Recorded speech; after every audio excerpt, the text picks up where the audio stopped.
नमस्ते दोस्तों। आज मैं आप लोगों को एक कहानी सुनाने जा रही हूँ। कहानी का नाम है बगुला और केकड़ा। एक जंगल में बहुत बड़ा तालाब था जिसमें अनेक प्रकार के जीव जंतु रहते थे।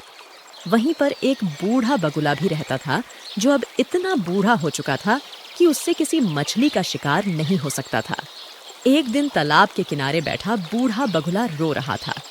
एक केकड़े ने जब उसे रोते देखा तो उसके मन में दया आ गई। वह बगुले के पास जाकर बोला, मामा मामा, तुम इस प्रकार अकेले बैठे क्यों रो रहे हो?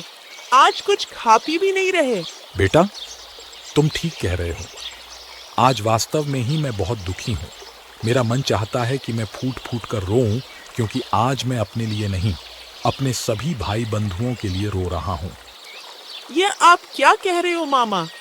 हम सब तो कुशलता पूर्वक हैं। हमें क्या हुआ है? हुआ नहीं बेटा, होने वाला है। मैं कितने समय से तालाब में रह रहा हूँ। यहीं पर पैदा हुआ, यहीं पर बूढ़ा हो गया। इसलिए मुझसे इस तालाब में रहने वालों के दुख नहीं देखे जाते। इन दुखों के कारण ही मैंने उपवास कर रखा है, ताकि पापों का प्रायश्चित करके इस तालाब में रहने वालों की जान बचा सकूं। ये आप क्या कह रहे हैं मामा? हाँ बेटे, मैंने किसी साधु से यह सुना है कि अब की बार 12 वर्ष तक वर्षा नहीं होगी। चारों ओर अकाल पड़ेगा, कंड सूख जाएंगे, तालाबों में पानी नहीं होगा, सब इधर उधर भागेंगे। जब यह तालाब सूख जाएगा तो इसमें रहने वाले जीव जंतुओं का क्या होगा? सब मर जाएंगे, नहीं तो भूखे मरते लोग इन्हें खा जाएंगे। मामा, क्या इस विपत्ति से जान बचाने का कोई रास्ता है?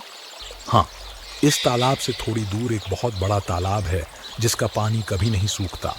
यदि आप सब मिलकर वहां जाने का निर्णय कर लें तो अच्छा है।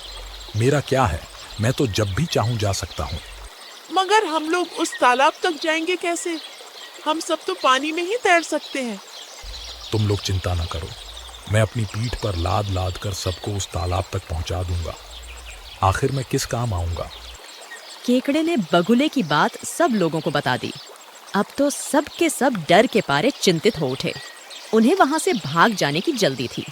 हर एक यही चाहता था कि मैं ही पहले बगुले की पीठ पर बैठकर यहाँ से निकल जाऊं। बगुला मन ही मन बड़ा खुश था, क्योंकि उसकी चाल सफल हो गई थी। हर रोज इन जंतुओं में से कुछ को अपनी पीठ पर बैठा कर ले जाता और एक पहाड़ी की ओट में ले जाकर उन्हें खा जाता और आकर एक झूठ मूठ की कहानी गढ़ कर सुना देता। अब तो बूढ़े बगुले को खाने को खूब मिलने लगा था। अपनी चालाकी और होशियारी से वह धोखेबाज इन जंतुओं को खाने लगा। केकड़ा उससे रोज कहता था, मामा, मुझे भी तो छोड़ आओ ना तालाब में। तुम्हें भी ले चलूंगा भांजे, अभी जल्दी क्या है, धैर्य से काम लो। केकड़े की समझ में कुछ भी तो नहीं आ रहा था। कुछ ही दिनों में यह तालाब जीव जंतुओं से खाली होने वाला था। यह बगुला उसे लेकर ही नहीं जा रहा था। एक दिन दुखी होकर केकड़े ने उससे पूछ ही लिया, मामा, आखिर आप मुझे क्यों नहीं ले जाते यहाँ से? क्या मैं यहीं पर मरूंगा? देखो, अपने मामा के होते हुए मैं मरना नहीं चाहता। आज तो मुझे यहाँ से ले चलो। बगुला केकड़े की जिद के आगे हार गया। उसे काफी देर उड़ने के पश्चात जब कहीं तालाब नजर न आया तो केकड़े ने पूछा, मामा, वह तालाब कितनी दूर है? बगुला हंसा।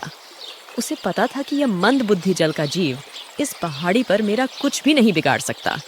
अब उससे डरने की जरूरत ही नहीं। उसने झट से अपनी शान मारते हुए कहा, बेटा, अब तो तू तालाब को भूल जा। ये सारी कहानी तो मैंने लोगों को पागल बनाने के लिए घड़ी थी।